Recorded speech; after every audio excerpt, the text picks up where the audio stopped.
Hi, welcome to the first in a series of tutorials about how to get your business into the media. My name is Bela Lazarus. I'm going to be your host or hostess for the next half hour. And I want to let you know, since this is not live, you cannot ask me questions as we go, but my email is on the screen and you can certainly send me an email if you do have any questions. So, first off, a little bit about me. I have been in the journalism field for about, I don't really want to say, maybe 20 years or more, and many of those years as an editor. And one of the reasons I started this course is because as an editor, I would receive pitches from businesses directly or from media relations companies, and they wouldn't be written in a way that would make it easy for me to figure out either what the story is or whether it would be helpful in, the radio show I was producing or the publication that I was producing. Sometimes people would call me and ask me if I had received a pitch, and when they told me what the subject line was, I realized I had deleted it because it looked like spam. So there are a lot of problems in the way people are pitching, and I decided to create this course. As my mantra there states, it's not about standing out in your field, it's about standing out in their inbox. We'll get talk a little bit more about that a little later. So just to let you know, this is the first of 4 tutorials. This is called How to Get Your Business into the Media, the Basics. We're going to do an overview. Out of this, you're going to have some questions that might be around things like, what if I want to be seen as an expert? How do I pitch myself? What do I do in that case? What if I just have a story idea that I'd like the media to cover? Or what if I have an event? So the next 3 tutorials each focus on those different ways of pitching into the media because they do require a different method. They will require different subject lines. They will require a different approach and different content in the actual email. Or if you choose to send a letter, you might actually decide to do that, and they'll require different content there as well. So this workshop, we're going to cover, first of all, why you want to access the media. Let's get realistic expectations about what the media can do for you. And then we're going to look at how to access the media, and I'm going to focus on 3 different methods. One is going to be something you probably are familiar with. That is when you are interviewed by a reporter. The second one is if you yourself write an advice column. And the third one, which often goes overlooked, is letters to the editor. So first I want to go over some terminology. So what I refer to as editorial, or what editors refer to as editorial, those are all the elements of the paper that are not bought. So articles, charts, graphics, the opinion and advice columns. These are all part of a publication or production. This is the same for television, radio, online publications, or physical publications. The articles and stories, these are coverage of an event or a topic where usually the editor or producer will assign a reporter to interview somebody, and then they'll craft a narrative using this background material. Then you have a first-person point of view that might be expertise or opinion. So it could be direct advice or an opinion on a topic, referred to as an advice column or an opinion column. They may be paid if the writer has been seen as an expert in the field, has been around a long time, and so the medium will hire them to do a regular column. But very often it's unpaid, and that's especially the case if it's an opinion column. And then an advertorial. This is an article that looks like it was written by a journalist but has been guaranteed a spot because it's paid for. These are now called sponsors messages or sponsored content. And be wary if somebody says they're going to do an article on you and they'd like you to pay, but it's going to be all great. That's an advertorial.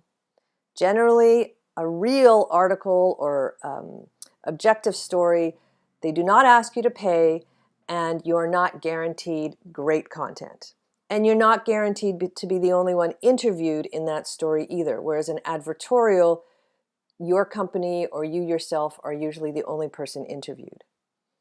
Now, these are a couple of terminology that I like to separate. Some people kind of mix them up a little bit. I refer to a press or a news release specifically for something that's happening. So that can be an event. maybe requesting attendance by the media. Maybe you're requested to do an interview, you want somebody to do an interview about an upcoming event. You want the public to come. Maybe there's some change in status of the company.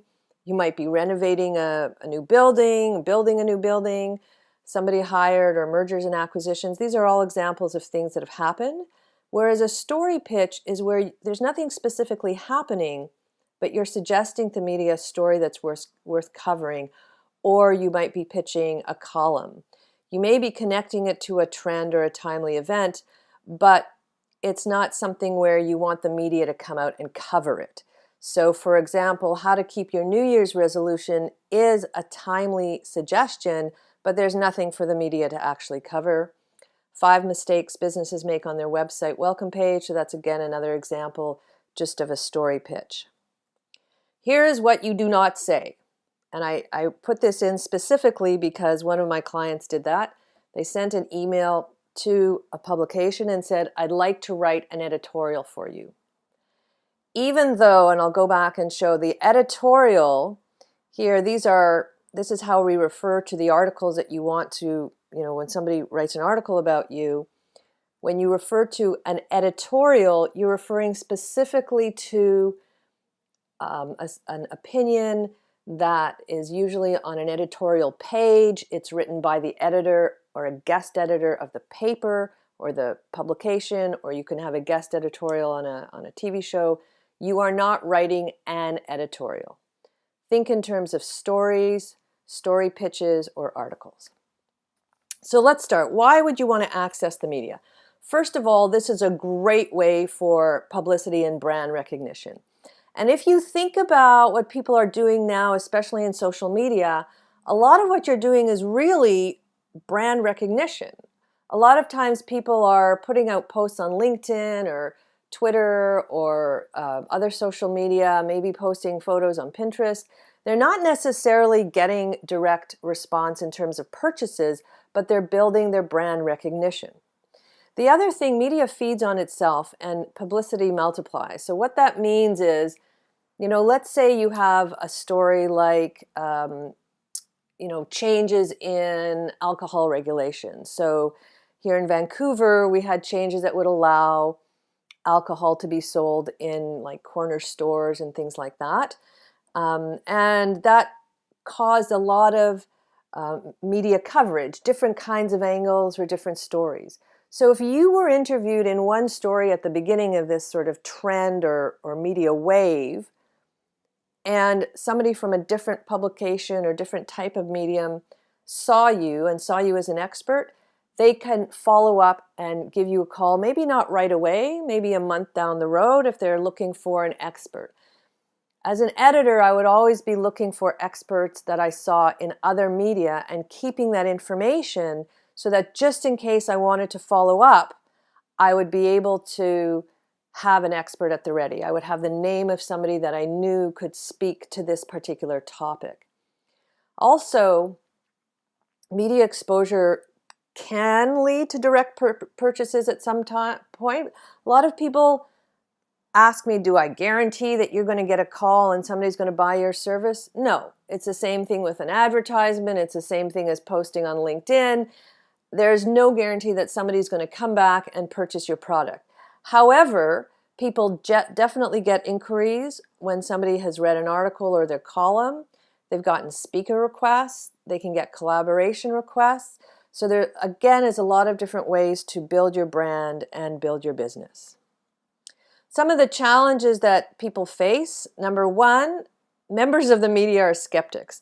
So you have to demonstrate credibility in order for us to be able to trust that you have something to say. If you do already have media coverage and you have a media page on your website and you've shown, hey, look, here's some other media that have put me in their pages or on air, that will go a long way to overcoming media skepticism. The other thing, time is not on your side. So as I mentioned earlier, it's about standing out in somebody's inbox. This is a really good example of what went on in our office every day, all the time.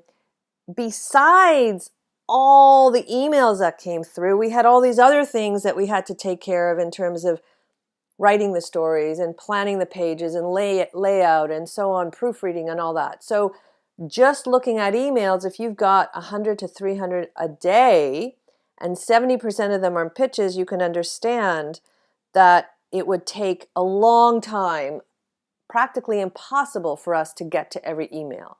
So that's why you really must have a great subject line and a very succinct pitch so that you will stand out for whoever is receiving that email. So how are you going to increase the chance of getting media attention? First, you've got to know your expertise. And the best question is, what's a compelling reason for a subscriber or viewer to read or listen to what you're offering? Are you just talking for the sake of talking? Do you really love your product, but it's not going to help 90% of the readers or viewers of a particular radio station? You have to think of what the viewers or readers are looking for in that medium and what are you going to tell them that's going to help them. From my point of an editor, that's what I'm looking for. What can I put in a newspaper or magazine, or if I'm a producer of a TV station, who am I going to put in there that's going to cause my viewers to stop and read or look or listen? Where do you want to go? What is the best medium, best section in a particular paper, for example, a special broadcast that you fit into? Look at the media kits to see where you fit in. Now, media kits are something that we will get into in the next tutorials. For every single tutorial, I'm going to explain what the media kits are. It's really important because that helps you identify very specific special sections or special broadcasts where your expertise or product would fit the best. And that's really key because one of the mistakes I think a lot of people make is sending the same email to 100 media outlets thinking that that's the best solution. Whereas once I help a client identify maybe a dozen of the best places where they can get in, the most chance that they can get in, and then tailoring those, that has a much higher impact and a much greater success rate.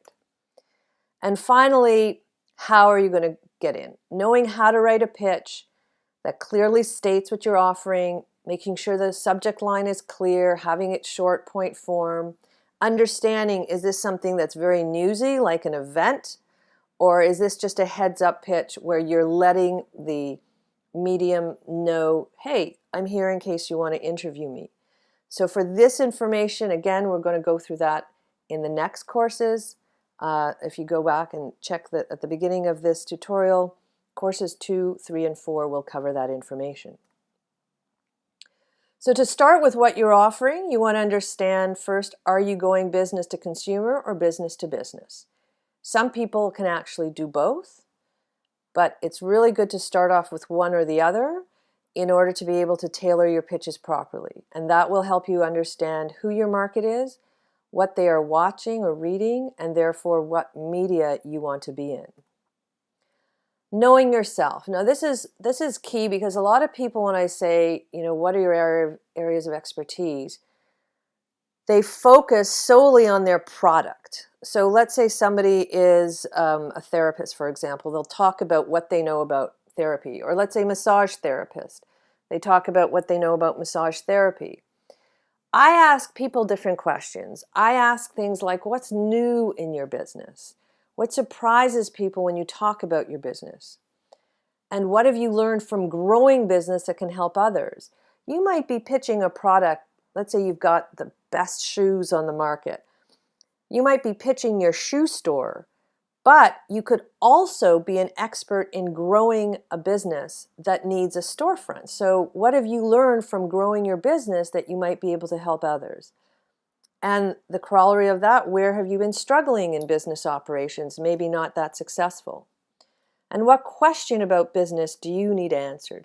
Very often, if you've got a question about business you need answered, that can generate a great story idea where you could be the person who has been struggling with that answer and be interviewed about where that struggle has led you.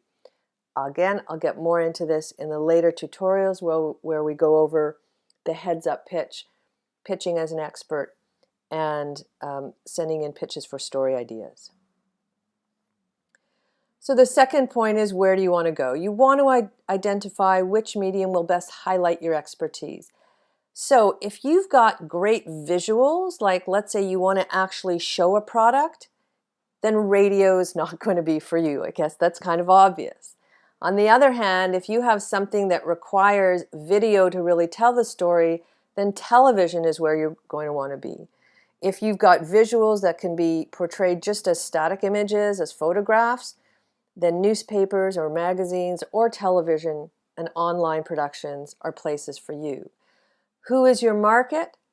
The people that are going to be looking for your product are reading and watching things. You've got to know what magazines are they reading, what TV shows are they watching. That's where your expertise is going to be best highlighted.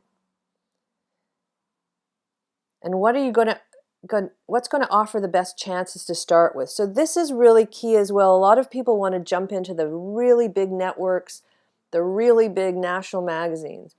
And as I mentioned earlier, you've got to have credibility for an editor or a publisher to take a chance if you haven't been in media before. So I always say, what's the best chance of getting you in somewhere? So for example, maybe a smaller magazine, a smaller radio station, a TV affiliate, something, even a community television station. Something where you can get interviewed a little bit more easily and you can get your foot in the door. Then once you've done that, you can post it on a media page on your website, and then that gives you credibility for the next step, a bigger publication, a bigger radio station or TV channel, until you work your way up into the nationals or internationals. Now there are three types of methods that I choose to look at in terms of getting into media. We're going to go over each one. The first is being interviewed, the second is writing a column, and the third is writing a letter to the editor. So if you're interviewed, you could be interviewed in a specific industry.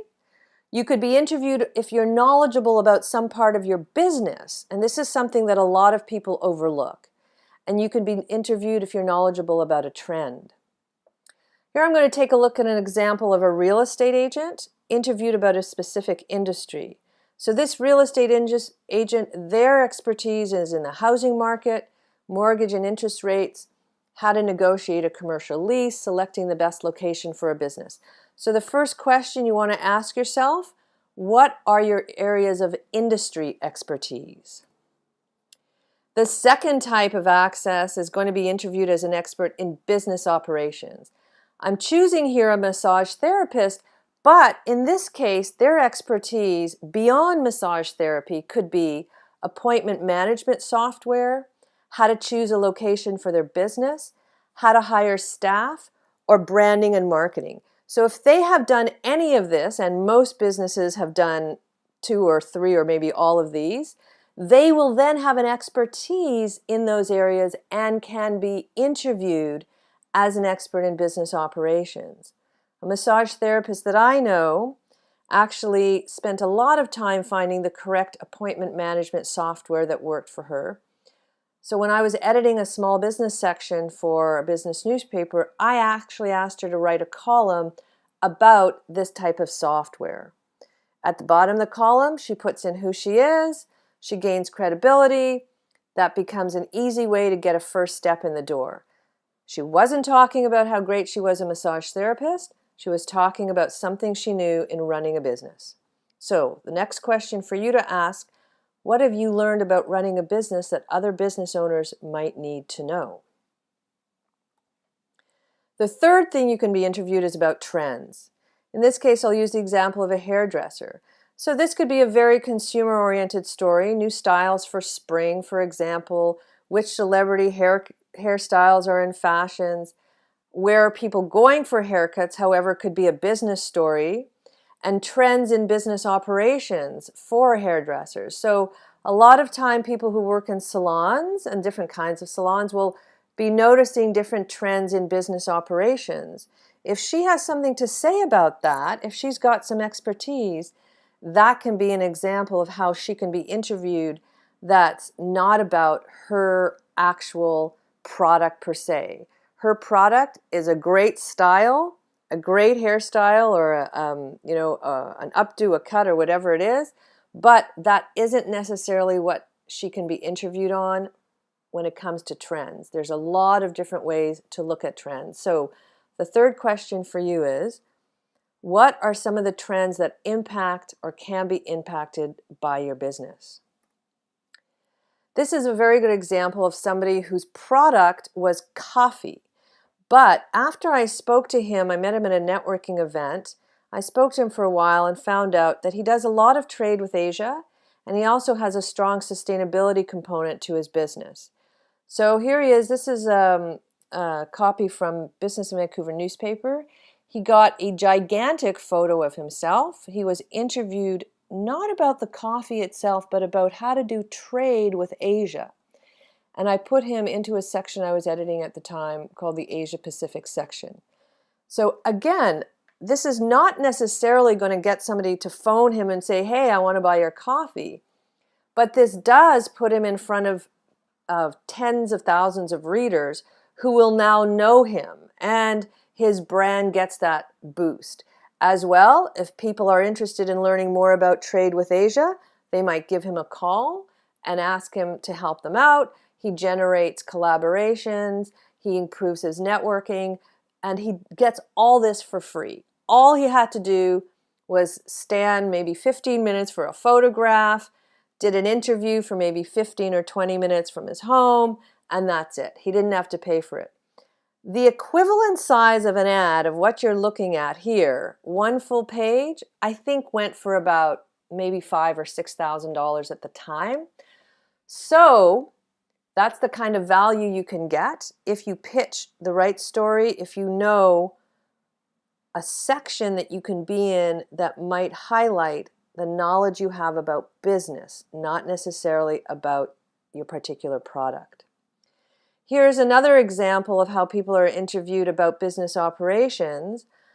This is an Ask the Experts column. This kind of column appears in online publications. They have them on television, radio. These are basically people with expertise. You can find them in consumer and business media. In this case, you're being asked to write a bit of advice about a particular question. So the question here, how can small companies contribute to their community? If you're a small business owner, you probably have an answer to that. So this is one place you can be. Now understand, this is online. What I've grabbed here is a screenshot, but it's also in print. So we're talking again about tens of thousands of people who are reading it and then seeing it online. And then you can go online and share this. Obviously, all the social media buttons here. You can share this, tweet it, send it out to all your connections, make new connections, and you are now seen as an expert in your industry in this area. Plus, again, it generates credibility. You can post it on your website. And then if you want to get into another publication or a TV show or what have you, then you can point them to your media page and say, look, I've already been in media. I have credibility. Here's an example of the same column in print. And one of the things I wanted to point out right at the bottom there, very often they'll have contacts, who you should contact in order to get your suggestion in. In this case, the question is, how do I cut down on industry jargon and communicate clearly? In a future tutorial, I'll explain how easy it is to get into this kind of column by suggesting the question and suggesting the people who can answer it besides you.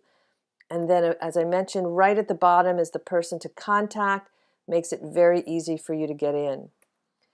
Here's an example of an opinion from a person who was interviewed as a marketing expert on global television. This was regarding a story, I don't know if I have it here, no, regarding a story about a bread that was being sold and marketed. A bakery had a loaf of bread that was kind of lighter in style, and they had a pink packaging, and then another loaf of bread that was heavier and had black packaging, and they did a story on it, and they brought in this expert. Now, I've never heard of this person before. It's not like they've got this huge exposure, like international exposure. This could be somebody who just emailed Global and said, hey, listen, if you need a marketing expert to give you an opinion about this story, give me a shout. He was actually one of 3 people, 2 of them were marketing experts, one of them in sales, who spoke about this story. And none of them were internationally known people. So this is a place where you can get in. If you contact media and say, I'm available to be interviewed as an expert, this is the kind of exposure you can have.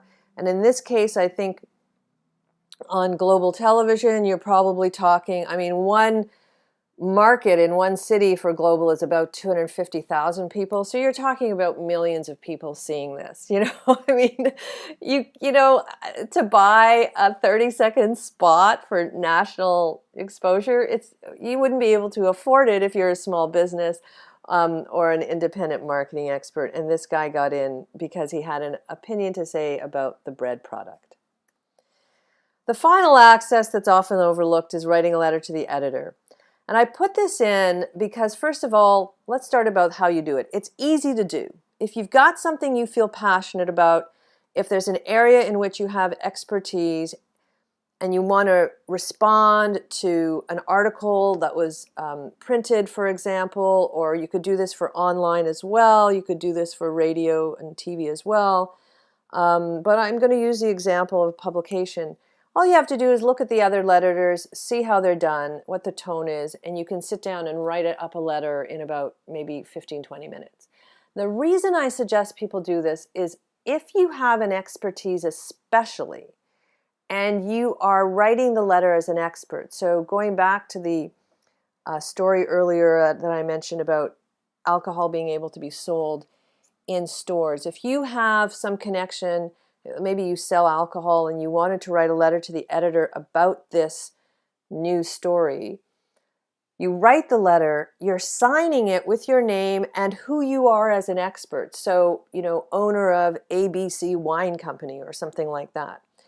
These are all seen by the editors, and so the editors now have your name and contact information if they want to get back to you for an interview. And believe me, many, many times we use the sources of letters to the editor in order to find a new and fresh perspective. Particularly if you take a contrary view, because when we do stories, we like to have different sides of issues. So if you present a contrary view to what's going on, you may just get a call or email from the editor and say, can we interview you about your opinion? And even if you're not interviewed at that time, very often the editor will take note of your information and then you become saved as, you know, a potential contact in the future. It's a super easy way of getting in front of the editor, letting them know you're out there. So I'm going to talk a little bit about the next courses coming up. We're going to talk about how to pitch yourself as an expert to the media. So we'll delve into how to identify yourself as an expert and what your expertise is, then how to write an appropriate pitch. We'll talk about how to pitch a story idea to the media, so looking to see what an editor, a producer, or online publisher is looking for, and how to design the pitch that makes it easier for them to choose you. And we'll write a press release for an event and how to structure all that information. And in all those courses, we're going to look at all the common mistakes in pitching, when to submit, how to follow up, how to find and use content calendars or media kits that I mentioned earlier, how to write that subject line that grabs attention, and how I'm going to give you downloads of templates and samples that you can use. So here's a sample pitch. This is not supposed to be here. This is a full-day media mastery course. If you are in Vancouver coming up, this is what we're going to do. Go to my website, phase2coaching.com, and register. This is going to be a fabulous review of all the strategies and tips, all those 4 tutorials rolled into one.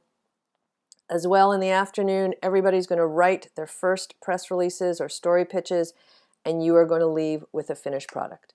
If you have any questions, please email me at the email below. It's been great talking to you, and I hope you have a great time accessing media, and best of luck to you.